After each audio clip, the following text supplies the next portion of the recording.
everybody. Welcome to our podcast. This is episode 1. My name is Tyler Ardron, and I'm super excited to share. This is a new podcast, obviously, right? Episode 1. So before we get into our name, we're going to do a big reveal for that towards the end of the podcast here for episode 1. But I want to introduce who I am and also introduce my awesome co-host. So my name is Tyler Ardron. Like I said earlier, I'm the managing partner of Risk Reduction Plus Group. We're a insurance brokerage that specializes in flood insurance, and we also do all lines of property and casualty insurance. And I'm sure we're going to get into more about who we are and what we do here in a second. But I first want to introduce my awesome co-host, Mr. Justin Deal. What's up, world? Super stoked to be here. That was so professional. You did such a great job starting, Ty. It sounds like we rehearsed or something, but yeah, we're off the cuff. So, yep. But I am Justin Deal. Very happy to be here. I'm the VP of Payday Employer Solutions. And so Tyler and I do a decent amount of business together. We're also personal friends. We network together. We do a ton. And he hit me with the idea. He said, "Hey, we always, we have pretty similar backstories for the most part. Obviously, everybody's a little unique in their way." And, we just go back, we flow. So why don't we do a podcast?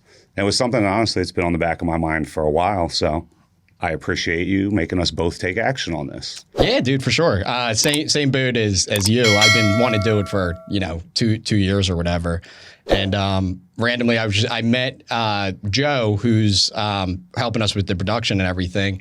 And that kind of sparked it, like, all right, let's just do this, because I'm not the best with technology. So I was like, I'm not going to figure this stuff out. So we found a guy, right? And we're super stoked with that. And I was like, Justin's the perfect guy for this. We have, like you said, similar backgrounds, which we'll get into here shortly. But yeah, I'm super excited to have you, man, and excited to get this puppy rolling. Yeah, I think we should, kick this off in proper homage. We both, one of the similar interests that we have, or things of our story, are that we both were raised by very strong women, right? That both are entrepreneurs. So why don't you kick it off first? Tell us a little bit about your mother, who was kind of the guiding light, and some of the impacts she's had. Yeah, for sure. So, my mom, her name is Gina Romano. She's probably listening. Hi, Mom. Brownie points. Yeah. But my mom is a realtor. She opened up her own real estate brokerage now, I want to say 4 years, I think, 2019, 2020, around there. Romano Realty down in Mulca Hill, New Jersey, kind of where she does a lot of her selling. But she opened up about 4 years ago. Like your mom, which you're going to talk about here shortly, strong businesswoman, always wants to grow. That's something that I kind of, picked up from her. Because even though she just recently started her own business, being a realtor, it's kind of like running your own business. She's been doing that for 15 years. And I guess we'll go dive deeper here. And even before that, so when I was born, or up until about 8 or 10, she was a stay-at-home mom, which was really awesome. Having her kind of guide us and just be there, all the time. But she was always motivated. She was always motivational, always sending out quotes and stuff like that. She wasn't even, really working. And then she started selling, like most moms, Tupperware. She was the PTA president, all that stuff. She did Longaberger. For people who know them, they're like obscenely expensive baskets, which I have no clue why you would spend $300 on like a dishware basket. But she was like the top salesperson in all those different MLM companies. And basically, my dad was like, you're doing all this work, you're killing it. So why don't you sell something? Instead of selling something that's a $500 basket, why don't you sell something that's $500,000? Because you're going to, make a lot more. So she, started getting into real estate probably about now 15, 20 years ago. Everything she learned, she taught us. So I bought my first house when I was 21. Use that as a rental, which, we'll talk about throughout this podcast, kind of the different stuff that we do. So she passed on a lot of that stuff, a lot of, like I said, the motivational side. And yeah, you know, looking back now, I used to think she would send out like a quote, or she would send out a like a movie, Pursuit of Happiness. I watched like 10 times. Great movie. Because yeah, it was a great movie. But back then, you know, when you're 13, you're like, Mom, stop like sending me these stupid like cheesy Why are you quotes. so deep all the time? Like, relax. Can we just have fun? Yeah, exactly. But then now looking back, you know, especially when now I'm a parent now, you see like, all right, that had an effect on me. Even though at the time I was like annoyed by it probably. It definitely had effect on like who I am. But yeah, that's kind of the short about my mom, and we'll go into our families a little more here. But why don't you, Justin, talk about your mom? Yeah, I mean, so the big thing with me, I always say my mother and my parents in general are like to beat all the stats, right? So they had me very young. They were 18 and 20. You know, my mother, I joke, I kind of graduated high school with her, so a lot of her friends are my friends. And only having that small age gap, I've literally like watched my parents grow up, as crazy as that sounds, right? So my mother was always one of those people. She was just always a go-getter. Grew up in the restaurant industry, went from like server to bartender to like manager to GM. And that was kind of what I knew growing up, was she was just always kind of grinding. You know, the restaurant industry is crazy for those who are in it. You know, it's 24/7, 365. By the time you close that joint down, you're still not getting home for another hour or two. And somehow she was just always present. And I think that's another, you know, common bond there. She always showed up. She was, you know, the fifth quarter club at Washington Township for like all the sports stuff, serving the dinners after. She always somehow found time. And looking back too, I never realized like, yeah, we didn't come from much. And we always felt like we were wealthy. I didn't even realize till I look back. I'm like, damn, we were kind of broke growing up, and you guys like made this happen, and always made sure we vacationed, and it was like important to like experience the different cultures. But just through the years, I watched as she grinded, and she just changed her life. Because I think that's what we're going to talk a lot about, is a lot of people don't succeed in life because they never see it, right? And it just seems like it's something nowadays that's on social media and it happens overnight. And I watched my mother go from like grinding, doing the restaurant business, to like going out. She started to work for another, you know, a big payroll company. She kind of had this limiting belief, which we'll talk a lot about stories through this, that she could never make a good living because she didn't have a college education, because she had a baby. And she could never get into the six-figure club. And Tony Robbins, she saw one of his seminars, and it changed her life. And I watched that like light bulb kind of flick in her life, and watched what she created out of nothing, right? Like when you see the stats, you know, no college education. I mean, she should be making like $35K a year. Yep. And that's obviously not the case, because she decided to change the story and kind of change her life. And she got into coaching when I was young. So kind of like you were saying, she wouldn't send all the motivational quotes, but you know, my mother, she literally dropped my lunch off like every day. I was like the worst in high school. It was a joke with like the admins. She would every day stop by like ShopRite or Bertino's, hoagie, chips, Gatorade, and just drop it off. You got it good. Dude, I'm telling you. That's what I'm saying. School lunches. That's what I'm saying. And somehow, like, she's spending like, you know, back then it was probably $9 for the whole thing. Right now, like $9 just gets you the hoagie.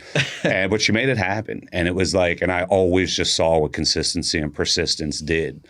And, you know, it took me a little while, which we'll get into our stories. Obviously, like everybody else, I had to take my lumps, and I had to get punched in the face a few times to learn lessons. I think as men in general, that's part of what we have to do, right? Like you have to learn how to get knocked down and how to stand back up and then do it again. Yep. So, you know, but I think having those examples that we had, especially, like it's one thing to have a strong father figure, but having a mother as well that, you know, can tap into that masculine energy, but also has the feminine energy for the nurture and the love. Yeah. It creates amazing people like you and I, brother. Not to pat ourselves on the back, but shout out seriously, like to our mothers though, because It really did. Like, you know, we even joked. We'll get to the name later, but like, yeah, one of the ones I threw out there was Mama's Boys, and I was like, I'll wear that proudly. Yeah, you know, like that'll probably be on the tombstone, and my wife would agree with that. Well, that's definitely going to be a future episode name, because we're going to have them on for sure. Yeah, oh, absolutely. Because that dynamic, I think you know, would be awesome, and just good for other, you know, anyone to see, just because, you know, everybody has families, right? And you know, maybe that gives somebody an idea of kind of what we do, or maybe, you know, we touch a parent and they kind of see how our parents did, and you know, kind of do the same. So absolutely. Well, they even, as we both know, you know, they've been hanging out more now. And they were even joking. They're like, we're going to start our own podcast. I was like, you guys would, yeah. It's we keep, you know, sometimes the teacher becomes the student and the student becomes the teacher. Yeah, you know? Yeah, exactly. Especially with, you know, social media and all that stuff now. I'm always trying to help her out with that side of stuff.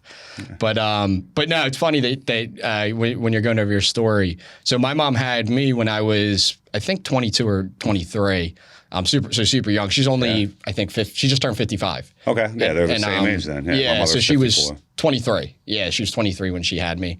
But I have a son. I had a son when I was 19. Mm-hmm. So, you know, I see that path, and I know how hard that path is. So mad respect to your mom. Because it's not easy, right? Growing up with another someone you're responsible for. Especially at that age, right? It's like, as you know, 19, you do not have your shit together yet. Not right? at all. It's like, not at all. And now you're responsible for this human being. And and as you know, when you become a parent, the why in life, it completely flips. Life is no longer about you. Yep. But jump into it. Tell us about the family. Tell us about the kids, the wife. Yeah. What do you got? Let the world know. So I have an awesome wife who we've been married now. We're going on 5 years in December. We've been together for 10 years or 9 years. Don't hold me to that. Can we get a fact check? Can we call a friend? Yeah. We got a phone a friend. We're going to have to, Joe, we're going to need you to cut that little part out. No, but I know our real wedding anniversary. There you go. So there's the positive. But no, so we've been married now 5 years. I have three sons, three kids, two with her.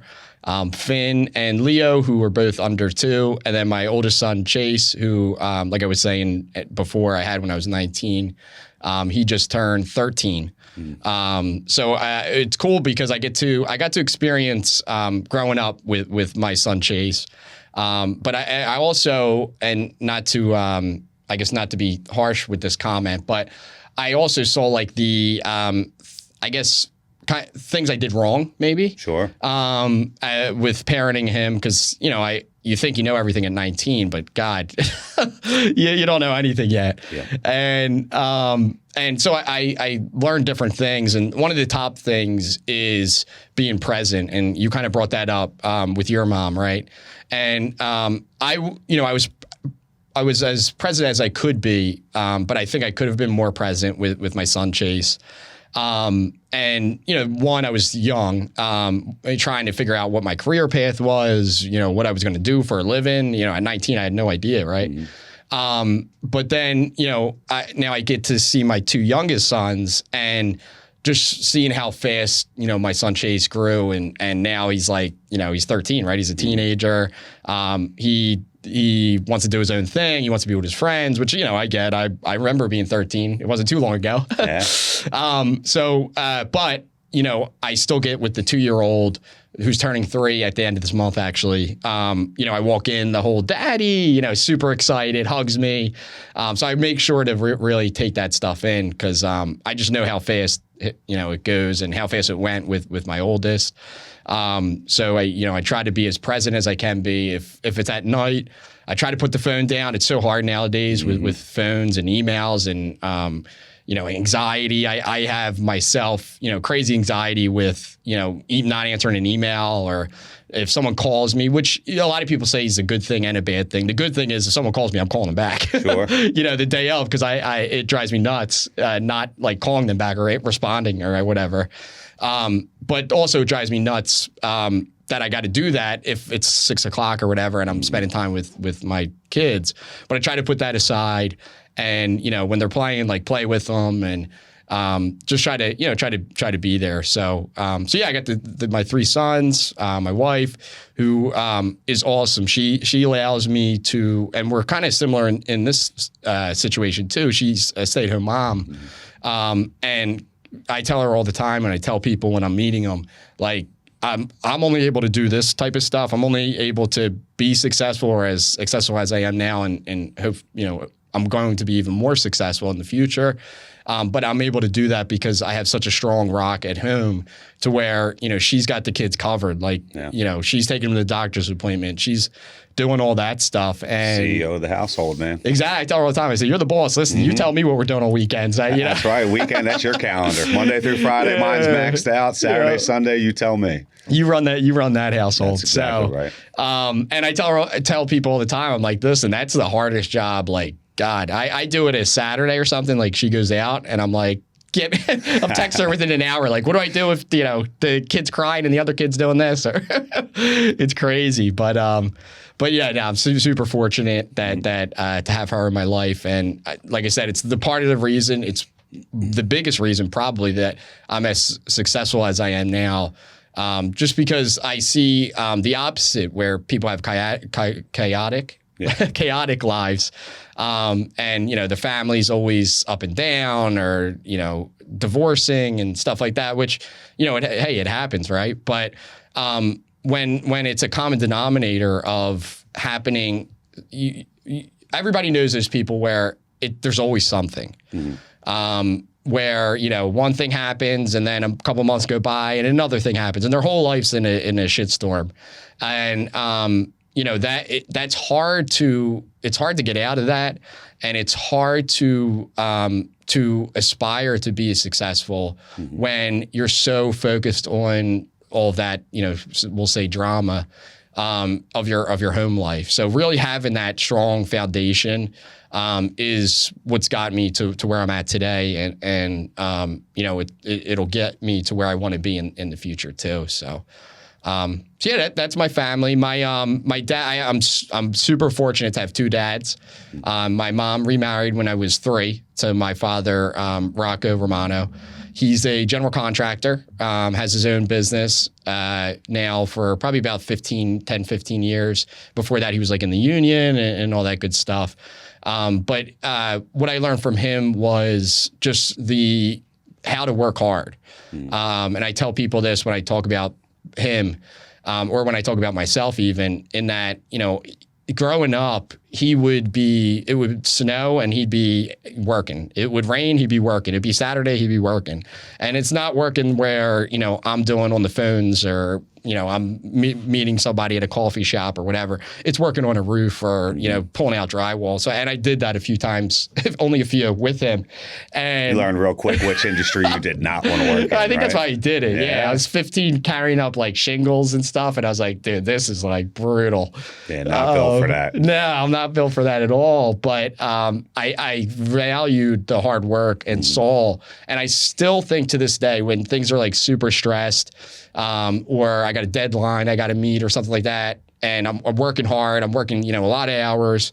I'm like, I think to myself, I'm working hard, but like, am I working that hard? Like, and I just think of like him digging trenches, and because I remember digging pilings, and my hands were blistering up. I'm like, this is like freaking brutal. You got, you're digging the pilings, you're taking like 6 inches of dirt at a time. It takes forever.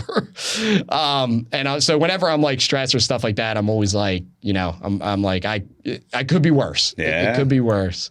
And then my other father, who's, my biological father, he's always been super into business. He's owned 2 to 3 businesses since I've been alive. He went the franchise route. He had a say how it works for a little bit.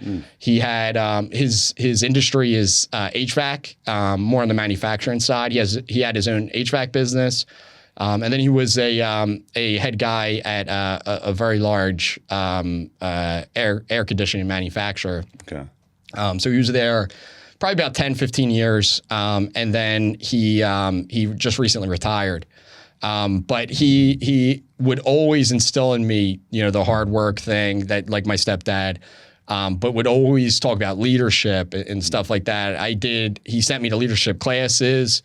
And again, being an 18-year-old going into a leadership class, I'm like, Dad, what the frick is this? A little aggressive. Yeah. A little aggressive. But again, same kind of thing I said about my mom. I look back now and I'm like, that's what sets me apart now. That's why my emotional intelligence is so high. I'm only 32, but I've always have had conversations with, people that are in their 40s, 50s, 60s, 70s. And a big reason for that, I think, was one, I guess, self-esteem, going through these different leadership classes, meeting new people when I was 18, 17, and even 16. And that definitely attributes a lot to who I am and everything. But yeah, you start to learn how to find common ground with people, because when you're 18 to 20 and you're talking to 40-year-olds, like, they don't care about the things you care about. So you have to learn how to adapt in rooms. Yep. Yeah. And it's such a great skill to have. Yeah. Yeah. 100%. And, like I said, I'm fortunate that my dad, kind of taught me that. But, that's all things that I'm picking up and want to, pass on to my children and as they grow up and all that good stuff. But enough about me. Let's hear it. Deal's got the kids on deck. Man. So let's hear about your family. I guess the rest of the show will just be my family at this point, just so we can name them all. No, so I've been with my wife now for 14 years. We'll be celebrating our 10-year anniversary at the end of May. We have 4 beautiful 10 children. You said? Yeah, 10 years. Woo! Officially, I think that means I'm old. Man, you sound like my wife, bro. That's it. I mean, we travel a lot already. So that's what she was like. We're not doing anything specific, not to get off topic, and sorry, babe. But I'm like, we're going to the Stevie Nicks Billy Joel concert, and we're like 3rd row on the floor. Oh, that ain't We're cheap. going to the Dave Chappelle comedy show 2 weeks prior to that. Is he in Philly or EC? Yeah, he's in Philly. Nice. So that one's at the Wells Fargo.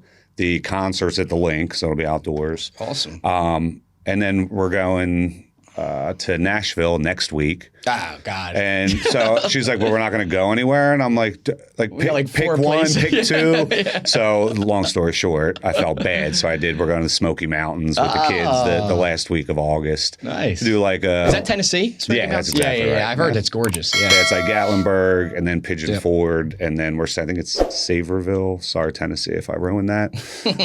And that's where we actually got the Airbnb. But yeah, so I have 4 children, 3 girls, 1 boy. So my oldest, Gianna, is 8. My twin girls, Callie and Savannah, are 5. And my little guy, Landon, is 2. My oldest, Gianna, and my youngest, Landon, both are on the autism spectrum. So something very near and dear to my heart. They're both high functioning. So, they're both doing great. Gianna's in 3rd grade. She's in, a quote unquote typical class, has an aide that helps her out, as needed. But she is a math superstar. So Gianna can see numbers. That's one of her superpowers. So she does. She's CPA in the future, huh? That's what I'm thinking. CPA, engineer, somewhere in that realm. And she's in the 99th percentile for math in all of 3rd grade in the nation. Wow. So awesome. Yeah, she's very good at that. She has perfect pitch in music. So to parlay that to my father, since we did kind of honor our mothers, so I guess we should also, since you did as well, Ralphie, the most handsome guy in the world, I think. Anybody who knows my father, Ralph Deal, he's a good-looking guy. Benjamin Buttons, just going backwards. My man does not age. People think that I'm his older brother when we travel, so that kind of hurts my ego a little bit. Because I didn't think I looked that old, but whatever. But Ralphie's the creative type. So he went to Berkeley up in Boston. He was a musician for years. In 2008, when the economy kind of collapsed, at that point he was doing original music, so it was like scores for movies, for television, radio.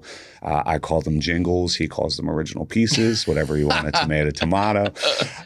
Real quick, did you watch Full House? Oh, yeah. Do you remember when they're doing when Joey and Jesse are like the jingle guys? Yeah. There was another one of the other shows growing up too. I feel like there was a good jingle, like Jamie Foxx show, or like one of those. That should, not to get off topic, but that was, when you said jingle, it reminded me of them on the piano trying to do a jingle. I love Full House. But yeah, so in 2008, so the market crashes. So then, a recorded piece was just as expensive as an original piece. So people started, that's when marketing, you really noticed, they started to use nostalgic records to kind of pull us in. So he pivoted at that point, and he was always into photography. We travel a lot, and he always took like these beautiful pictures. So he was like, I'm maybe a wedding photographer. And we had some family that was in the industry and some friends. So we got them all connected. And Ralphie's one of those types that like reads the manual when he buys like his car to see like what every bell, whistle, and button does. So as you can imagine, he knew his camera inside out and backwards. Yeah. And really he's just blown that up through the years. And he was one of those ones. My dad was always very structured, being the creative type. Like he worked in Conchi most of my life as I was growing up. And I never understood why I was always so stressed out. Now we're saying like as adults. Yeah, right. Exactly. Driving the Blue Route every single day from Washington Township to Conchi and back. Yeah. I'm like, no wonder this man almost murdered somebody for there being two dishes in the sink. I get it. Yeah. Like that would be the final straw for me. I've never thankfully had to commute. Yeah. But so thankfully with Gianna having that perfect pitch, he finally has somebody in the family with like musical gifts that he can start to work with. Because my siblings have they been doing stuff together too? Yeah, she was doing piano lessons before. That kind of fizzled out. They're kind of back to it. I would love to be able to just play it's like the coolest skill to have. Like nobody's ever pitched when you sit down and you just play a little something on the piano. So awesome. Yeah, that or like I think the guitar is a little like douchey. No offense to the guitar players, but like a piano, I'm like I could just sit there all day. And John Legend type, just get on there. Yeah, that would be. But yeah, so we do a lot now. Obviously with the autism community, it is Autism Awareness Month. So I'm doing a lot of social media on that. I have some really cool shoes on. Only the people who. There are people that you'll see on the camera. So, custom boys. Yeah, custom. They have all the puzzle pieces. My son and daughter's name are on them and a few sayings. One thing you'll learn about me, I am a sneaker guy. So customs are Nike purist. So sorry. Never owned a pair of Yeezys or any of that stuff. My son does, but not myself. Jordan and basically. Son's rocking Yeezys, dude? I'm not even rocking Yeezys. Yeah, he's got some pretty good ones. And I can't even take all the credit. Christine Blythe, good friend of ours, her husband Colt is like a huge... This guy's, sneaker addict to the next level. And they buy all the top line kicks for their kids. And when they grew out of them, she was like, hey, do you want the hand-me-downs? Like 20 pairs of Yeezys. Yeah. Yeah, it's all Jordans and Yeezys. So I was like, ain't cheap either. Not at all. I bought my 10-year-old Yeezys, my 13-year-old when he was 10 Yeezys. Things were like a couple $100. I was like, and he's out, of course he doesn't fit in them no more. And that's the problem. Like I always joke, I've always bought my friends' kids Jordans and stuff up until they hit the grade school sizes. Because now I'm like, now you're cutting into my budget a little bit there. Yeah. 6 months, they're out of it. It's unbelievable. And you're right. It's like you're going to go spend $180, $190 for a pair of shoes that they're going to be demolished because kids don't care. Right. Yep. But 2 weeks later, they're like, oh, I need another head. You're like, what? No. Yeah. They're going to get you flip-flops. Yeah, they come on quick. Crazy. Yeah, but we're just happy little bunch. Just constantly, like you said, my wife holds down the fort as well. Yep. So a lot of respect to that. We have therapists, obviously, coming in and out of our house often to work with our oldest and youngest. And, our big thing for her, which I'm sure your wife's probably getting to that point or will in the next few years because your youngest is, we're in that same age. Yeah, but, same around. It's like, what's their purpose going to be? And that's been a big part of like Gina kind of finding, she's been a stay-at-home mom for 7 years and she's been out of the workforce for, 8 or 9. Mm-hmm. So she's like, I don't even know what I love to do anymore. Like I've been a mom, I've been a friend, I've been a wife, I've been but I haven't been anybody to me. So that's been our big thing the last year is just, having her experience some things and like find what that purpose is. Because with Landon, with the autism, he'll get into school at 3. So all 4 of our kids as of September will be in school. So I'm like, you're going to have like 30 hours a week to you. Right. So like, what do you want to do with that? Right. Don't be scrubbing the floors and cleaning the house and like cooking all the time. Like go experience the world. Like find what really what ignites you. Like I know you and I, we love to network, right? We like to golf. We like, go to the gym. Like we have our us time and my wife's a big gym rat as well. But she kills it, man. I see them stories, man. I don't talk back anymore, doing the handstands and shit. I used to have a lot of talk, man, a lot of bark. Not anymore, man. I'm like, I want to get backhanded by her. Yeah. I think her arms are more defined than mine are. They are, man. She's pretty ripped. Dude, her back and her arms. God bless you, boo. I know. Yeah, now she's like every other girl. Now she's focused on her butt. My wife's Puerto Rican, so she's got a great butt. But she's been hitting them squats. Those squats, like the hip thrusts. That's like the glute move, man. I can't do that, man, because I feel weird. It is a little doing sus. That, I'm not gonna lie, but it's an if they had move. I saw one gym had someone posted a picture, like a story or something, and they had a machine that did that. I would do that. Yeah. But I'm not getting down on the ground with the barbell and look. Yeah, it's not the best suspect, look. dude. 100%. Girls, women, it's fine. It's definitely fine.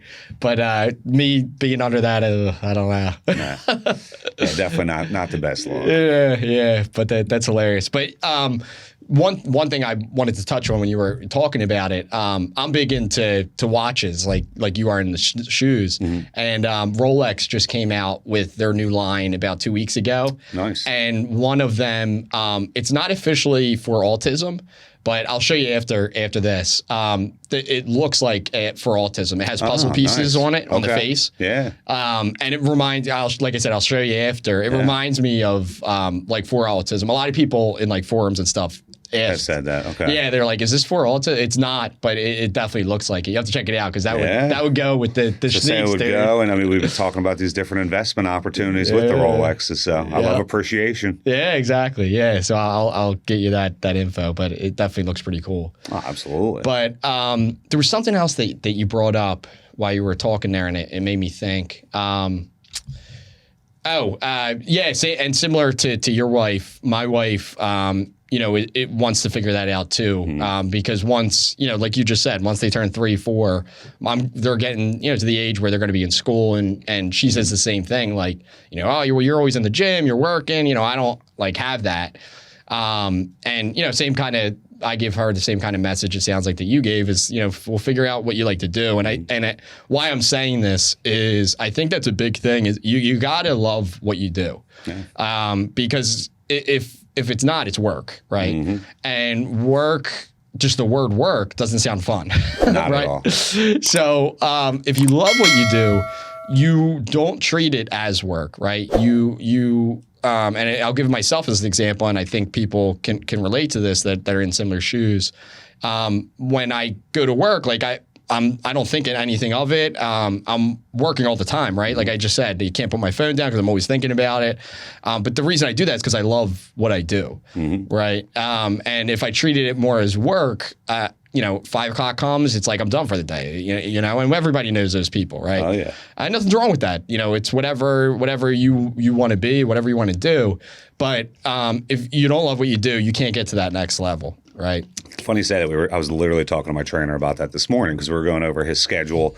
I work with this company, The Lab. Anybody who's in the Philly area, they're going to be constantly expanding, but highly recommend look into them. But they're like a very concierge service, so they have specialists in like every area from like bodybuilding, weightlifting, training, running, swimming. They have masseuses, chefs, like everything around wellness. So our previous trainer, John Yule, is a good friend.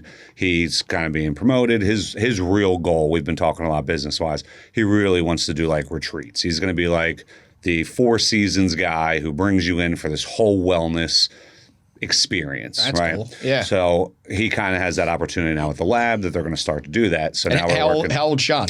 John Yule, I believe, guy, is right? I think he's either just turned 30 or he's 29. So definitely a young dude, go-getter. Super smart. Like I said, these guys are like experts in what they do. He's been a bodybuilder. He's done rucks. He's done ultra marathons. Like John Yule, I always joke with him. I'm like, dude, you're like Superman. Like he'll come some days and he just looks like this like nerdy. He's into like the anime stuff. So he has like one of the anime dudes tattooed. Yeah. Like on his quad.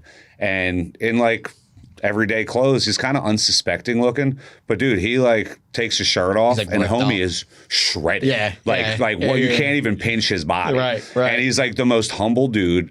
But anyway, so we're working with this guy Greg now. So John Yule, he's transitioning, he's getting us connected and kind of in a rhythm with Greg. So we're trying to figure out like if we have to move days, whatever. Right. So we're going through his schedule, and he trains his first appointments at 5 a.m. And then he goes straight through noon every hour, basically like on the hour. Right. And then from there, there's a gap, midday, because most people can't. And it goes from like 3 to 7. So I was like, man, you work like 11, 12 hours most days. And he was like, I love it though, man. Like I'm literally with people, helping them get after goals, better their health. Progress and all that. Yeah, and it's all walks of life. I mean, a lot of people, I'm sure, like the C-suite, right? Like like I said, they're definitely geared towards that. But it's like they're a part of people's entire journey, and you see people in their most authentic form and vulnerable form, right? Like me at the gym at 6 a.m. is a little bit of a different Justin you get, later. It's just, and especially the days you don't feel like doing it, right? Like the gym is one of the few places like you don't put that face on, right? Like sometimes life beats you up. You walk into a room, like you put that smile on. In the gym, you kind of, you're like, oh, all right, I'm here. But once you get going, you're ready. Then you're good. Yeah. But you're right. Passion is everything, man. Passion and purpose. That's what gets you going. I've definitely seen people that retire at young ages and like don't have that next, just something, consultative work, golf every day, whatever it is that you like. And you just like, you start to break down, man. The mind when it's not challenged, the body. Yeah, 100%. Yeah, challenge it. And back on the gym, because that came up, right? We're me and you. Why don't we go over our journey a little bit? I've always been into the gym and trying to be active and playing different sports. But I'll say when I had our 3-year-old. And even a little before that, because we were just preparing for it and all that, I kind of fell off. I'll say my diet was really never great because I'm on the road a lot like you. Sure. And I legit used to eat fast food 4 to 5 days a week because it's quick and you're on the road. You stop, grab a double cheeseburger at McDonald's and eat it while I'm driving. What happened to me was during COVID, I saw you putting out videos, right? And talking about you're going to, and this was before you started 75 Hard. This was when you were doing your early 75 Hard, we'll call it. Pre-75. Pre-75. And for the listeners who don't know what 75 Hard is, basically it's 75 days straight of a gallon of water, one outside workout, 45 minutes, one inside workout, reading a book, 10 pages a day.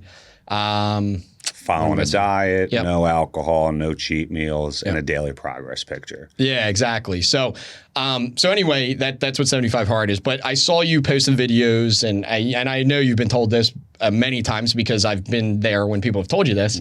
But we're putting out the pre-thing, and then so I think I reached out to you and was like, "Yo, like, what have you been up to? I see you're getting to the gym a lot, and you brought up Harvest, and I joined right away.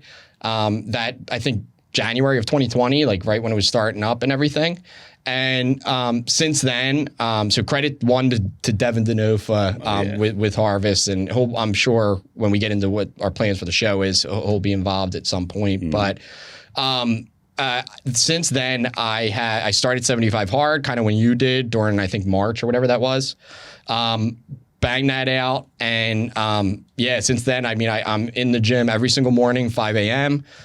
Saturdays, 8 a.m. Unfortunately, because my gym don't open till 8. Gyms, can we bring that back? By the way, where's the suggestion box? I'm up early anyway. Yeah, at least like 5 a.m. on the weekends too. Like, throw me a bone. Or here. like 7 even. That'd be perfect time. But anyway, so 8 a.m. on Saturdays. Just recently, Sundays, I've stopped doing Sundays. One, I was getting everybody telling me like, "Oh, you're working out too much." And I was just like, yeah, don't whatever. Let them feed you that. Yeah, I'm like, whatever. But two, my wife was like, you're working out too much. All right. We'll take her opinion. Yeah, so it's like, all right. So it's Sundays I stopped going. But I went about a year and a half every day straight, not missing one day, being on vacation, and you do the same. And then diet was really what I tailored back. Fast food, I don't even, like maybe once every 2 months or something. And, I got into, we met, you introduced me to Michael Thomas, right? Yep. I talked to him. He's a trainer for those who don't know. And he brought up like the macros. So I started looking into it more. And I went about 3 months of really focusing on macros, counting every single calorie. Tracking everything I eat, every piece of food I eat, drink, whatever. And then since then, now I eat the same stuff. So, I don't track it. I just kind of know, all right, Yeah, you made it chicken, simple. rice, whatever. So that joined in Harvest and really since then. And the biggest thing I want to tell people, we're not saying this because we're like, oh, we're, gym guys or whatever. And I want you to go over your story here in a second. But the reason I'm talking about this is because you don't know. People would tell me all the time, like, get in the gym. It's going to help you on all other aspects of life. And I was successful before the gym, but I'm way more successful now after the gym. Because before I would think when people told me that, I'm like, listen, I'm like running on all cylinders. I already know I'm outworking like almost anybody. What is that going to do to help me? And you don't know till you do it. And now I can't start my day without going to the gym at 5 a.m. And I'll say it's not easy. And I know for you listeners out there who are who think, oh, well, you're just into the gym. Yes, I'm into it, but I can tell you probably, and you could attest this, 4 to 5 days of the week, I don't want to go right in the morning. When it's 4:45 a.m., every single time, right away, I think maybe I could go back to sleep and get another hour and a half of sleep. And then I literally this is like every single morning. Yeah. Right after I say, stop being a bitch, just get up and get dressed. So I do that. What's the next thing? Go get your pre-workout or whatever you're doing. All right. Now get in the car, drive to the gym. Once I'm there, all right, I'm here. Well, it's 5 a.m. What am I going to do? I'm going to work out. Yeah. And then, like you said, you start get going, and you're like, all right, let's go. Breaks. Yeah, let's go. Game time. Now I'm into it, right? Exactly. And the energy levels just kind of bubble over. Yep. Yeah. So yeah, that's kind of my my health journey, so to speak, and we'll talk about it more, I'm sure, in the future. But absolutely, it's always going to be an underlying part, right? 100%. That's who we are, right? Absolutely. So why don't you go over your journey, Just? Because really, like I said, you helped me get to where I'm at just by putting out stuff. Yeah. Well, it's definitely, again, shout out to Devin Denofa. So Devin's been a friend of mine for years. We're more acquaintances for a long portion of that. We had met back in college. And Devin always had these like big dreams, and he was like very convincing when he spoke about them. So I always watched him through social media, and I just watched him check box after box of things that he said he was going to do. And he called me and was like, hey, I have this idea. I'm going to start this coaching community. Like, I'm in with David Meltzer now. I can like kind of get more people. I know you're connected with some people. Maybe we can. I was like, dude, I'm in. I've like watched everything you're doing. And on one of our first calls together, he could tell he was like that something was off and I wasn't happy. And he was like, yeah, what's going on with you? And I was like, I'm again, shoe guy, so I'm into fashion. I like to have fun. And I was like, dude, this might sound shallow, but like, I don't enjoy getting dressed anymore. It's like a task because I like put things on and I don't feel good about myself. And then I'm starting my day with the center and I'm like stressed about what outfit I'm going to wear. And it's like, you're like beating yourself up through this like suffering for no reason, right? And he was like, dude, the answer is 75 hard, but you're not there yet. He was like, why don't you? He knew I was going to Mexico like 62 days later or something. He was like, until you leave for Mexico, walk every day, stop drinking alcohol, try to drink more water, and like don't even go on a diet, but like just think about the stuff you're going to put in your mouth. Yeah. And I did that for the 60-something days, and I lost like 30 pounds, right? I started, you can't probably tell sitting down, but I was 6'4", 320 at the time. I was a 4-sport athlete, played D1 football. I went from being like in shape to just being a fat ass, basically. Like, let's call a spade, right? Mm-hmm. Like, it was always the excuse of, I'm married, I have these kids, I have the business, I have I'm just further down the pecking order of priorities. And to your point, then 75 hard happened, all right? And when you do that every day, a lot of what that program's built for is the mental side, right? Like the physical transformation is just a byproduct of it. And you realize that like, okay, that outdoor workout, it sounds crazy, but that just kind of prepares you for the curveballs life throws at you because you can't do anything about it, right? You can only prepare your mind and your body for whatever the war is that's going to approach you, but you can't actually you're not going to be able to stop it. Right. It's coming either way. Yep. And that's what the outdoor is because it's going to inevitably rain. And I've purposefully done it during the winter. So I have to be out there during the worst, in the Northeast, the worst time of the year for us. Yep. And it's also my busiest time in business because I figure, hey, if I can start the new year off blasting through this. Like, the rest of the year is going to be a cakewalk, right? And through 75 hard, I dropped another like 50 pounds. So I wound up losing like 80 pounds totally. And like, it transformed everything about me. And to your point, what I realized was you can focus on your finances. It doesn't make your family life that much better. It sure as hell doesn't make your health any better. It doesn't make your faith any better. You can focus on your faith. We're going to go all down the line. But when you focus on your health, that cup overflows downhill, right? 100%. And like, my health opened up my mind, which created more of a faith base for me. Yep. It made my relationship with my kids better because I wasn't lethargic, right? Dad wasn't just trying to sit on the couch. Now they see me all the time working out, going for runs, and they want to be active, right? Like we hike all the time with the kids now. Setting the example. Absolutely. And you don't realize that, how much they watch until you do, right? Until you walk in and they're doing push-ups and jumping jacks and you're like, no, I didn't tell you to bad do stuff. that. Or bad stuff, absolutely. Like, oh, I didn't tell you to do that. Like, who said that word? That wasn't me, Mom.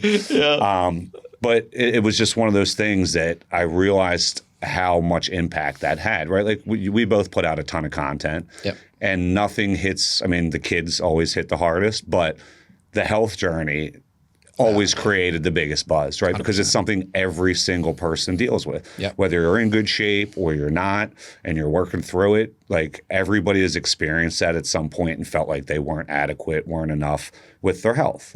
And most people, to your point as earlier, they don't ever decide to take the action. It takes, a heart attack. It takes, being told you have diabetes to be like, oh man, I better get that I back. should probably do something about it. And thankfully, I know we had different, you were really trying to like gain. You wanted to, now he's all swollen stuff, Ty's protein. Put on 25 pounds.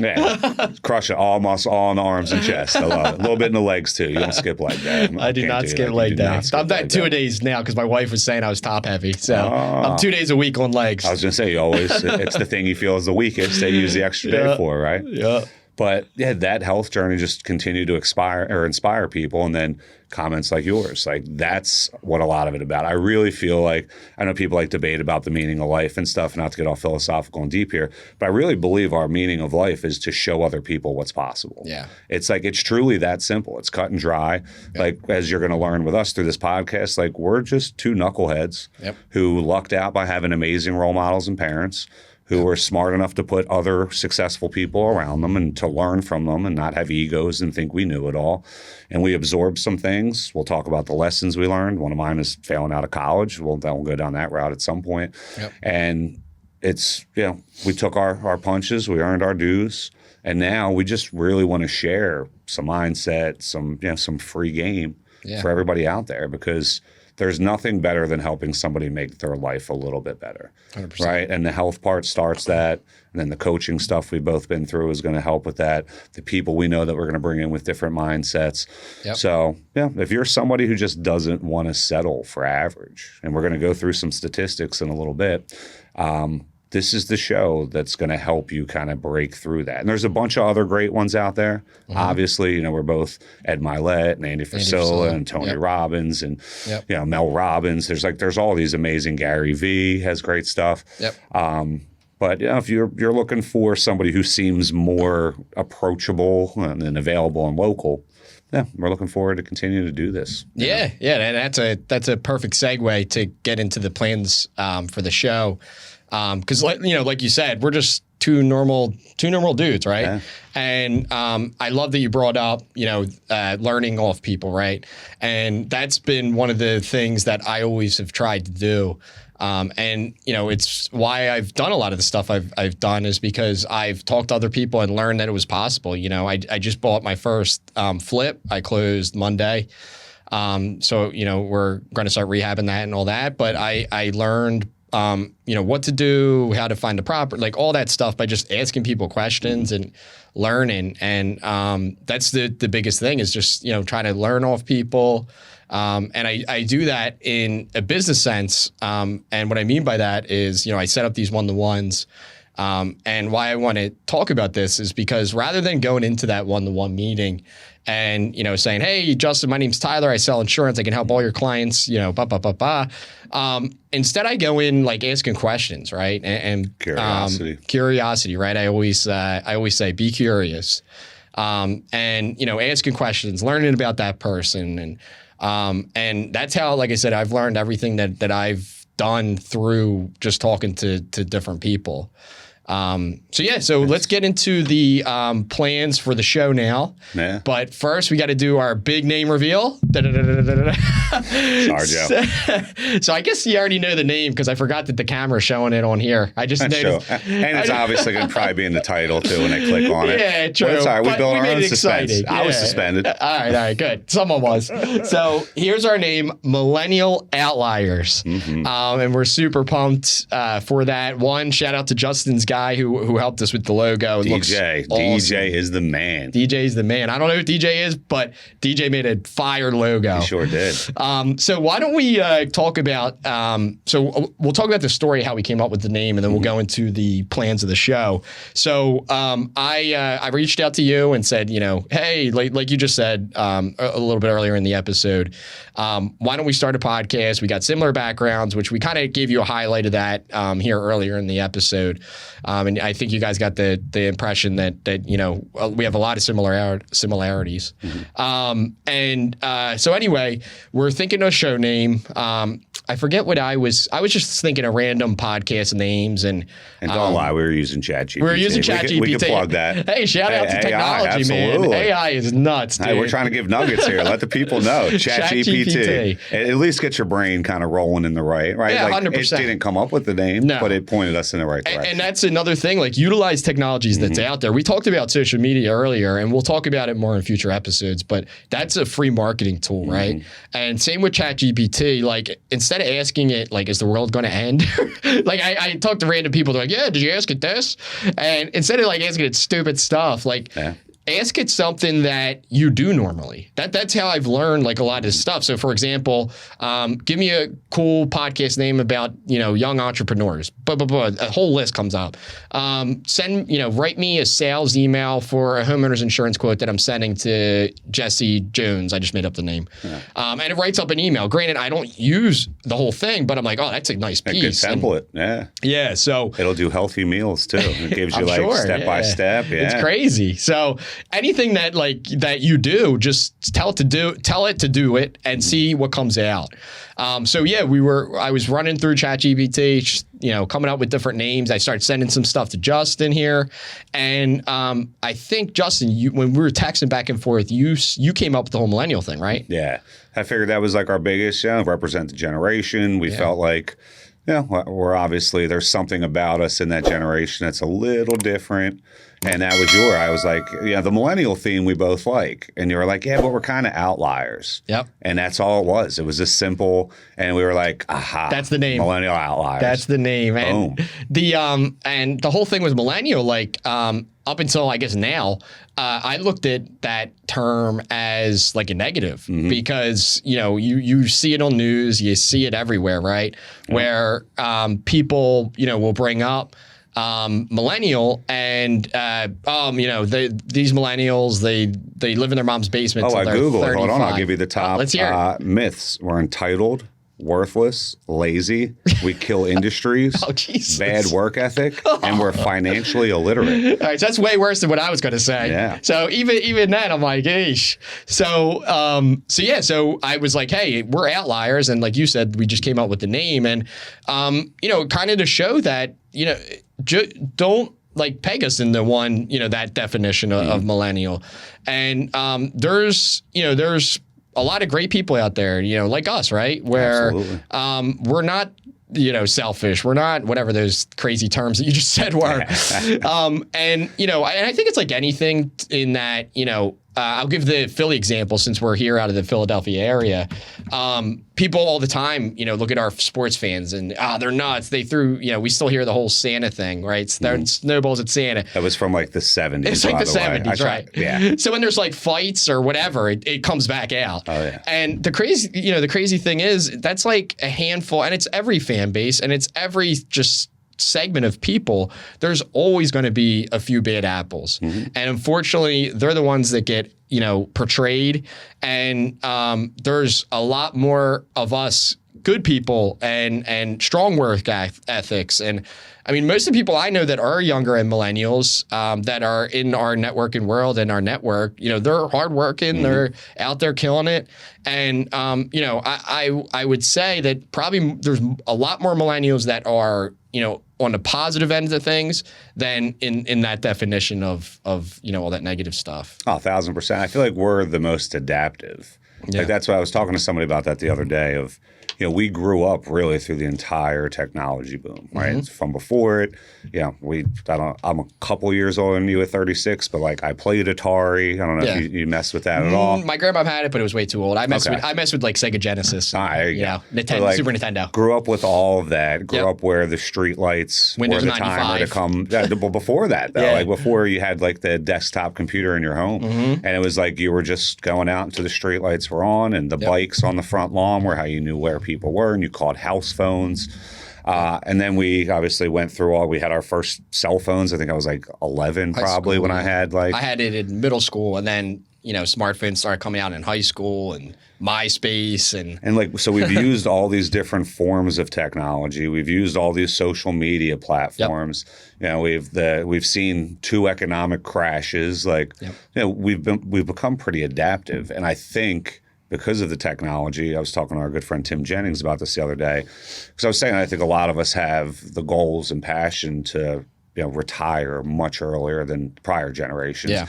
But it's because of the share of information. Yep. Right. I was 100%. Like, you know, for Tim being an entrepreneur 20 years ago, you had to learn the lessons yourself. It wasn't a normal thing to network with people and share and be vulnerable with your problems. Or going on TikTok and, you know, seeing and just some putting it all out there. Yeah. And now we have all these coaching communities and stuff you can be in, or just by having mentors who have been there that you can learn all of these lessons. YouTube has endless videos of anything that you want to learn how to do. Which, by the way, subscribe to us on YouTube, Millennial Outliers. Yes. Put that plug in there. Yeah, all the platforms, every streaming service you can find us. Yeah. But, you know, we've been fortunate in that, and I think that's why we're the most adaptive, because we have, and we were brought up to respect our elders. Like we were that kind of in between. Absolutely. Yeah, in between. So I had a couple other stats for millennials. So everybody that's a millennial, you're born 81 to 96. The average salary of a millennial is $71,566 a year. We are less healthy than Generation X when we were the same age. We are up in depression, hyperactivity, and type 2 diabetes when it comes to health. Yeah. Only 26% of millennials are married. I knew that it was going to be low, but I was shocked. That's crazy low. We have the lowest divorce rate because of obviously the previous stats of 25%. So that's what the bar is, right? And that's what our point is no offense, but you know, reading those stats, nothing about that excited me, and it was like, oh man, I wish that was my life.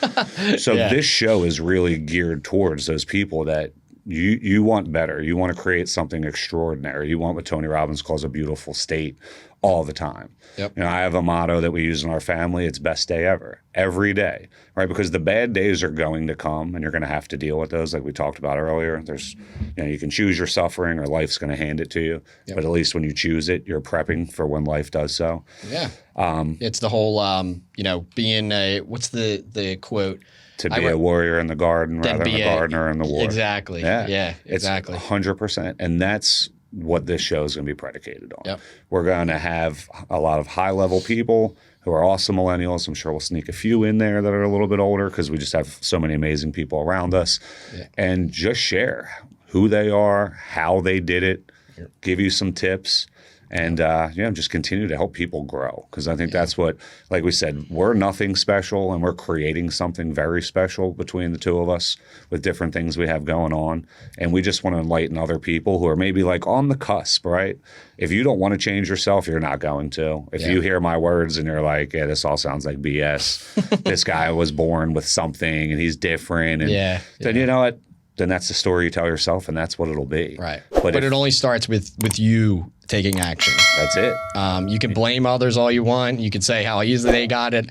You know, at the end of the day, though, those other people that may have those, differentials where, maybe they are set up more than others, but they still got to take action. Yeah. And it all starts with you taking action. Yeah. See wealthy kids all the time strung out on dope and stuff, right? 100%. Just because you were born with that silver spoon doesn't mean you're going to continue to have it. Yeah. But that's exactly, we're just going to continue to try to build people, make things a little bit easier, give you some of the little hacks that we've learned. Yeah. And hopefully just continue to impact people. Yeah. But to your point, though, it is everything. One of the harshest realities in life is that everything is our fault.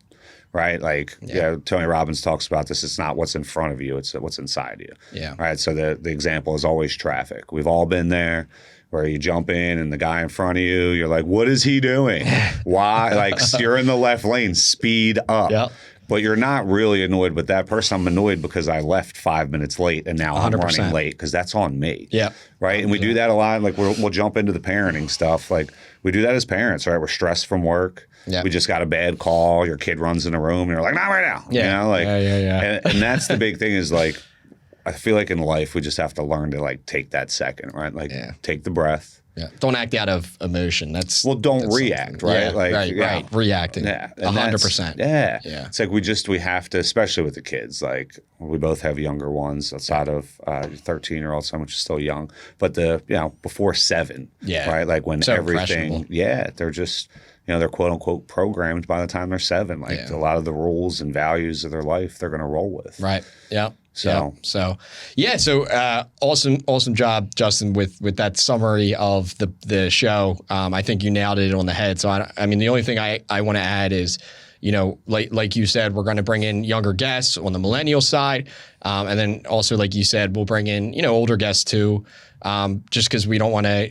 Have any ageism on this podcast. Yeah, we don't mean old for this earth. We just mean like old for millennials. Outside of millennials. But, just people that we've learned from. Of course. And that we think can provide you, the listener, value and with some different eggs that person may drop. So, the plan is to do exactly what you said and to have an episode come out each month. Like I said, I'm super excited to get this thing rolling. Please bear with us as this is our first episode and it'll be, like anything, it might have a little bit of a rougher start in the beginning. But like anything that me and you do, we'll learn from and it'll get better. I guarantee it every single time. Oh yeah. I can't wait to listen back to the first one. So fun stat, by the way, because I sent you this text. That was cool. Yeah. So 90% of podcasts stop after the 3rd episode. And then 90% of those stop after the 21st episode. Yep. So last week I sent Ty that message and I said, cheers to 22 plus. Yes, sir. Which once a month, I mean, that'll be, over 2 years of us doing these. And at that point, at 22, listening back to this, because to your point, like I've done a bunch of other things kind of like this. And the first ones are always terrible, right? Yeah, today was just free flowing. But like the other ones, we're going to have titles too. It'll have a specific message. Yeah. So we're going to come in firing, friends. But if you enjoyed the back and forth, the flow, I mean, what you see is what you get with us. So like we said, it's just going to be a lot of gems that we've learned through life. And we just want to help you raise the bar on yours. Awesome. All right, guys. Well, we're going to conclude here episode 1. So like I said, our name is the Millennial Outliers. And if you can, please subscribe to us on YouTube.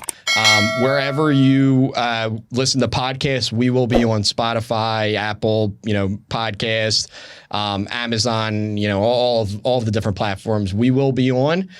So please like our podcast.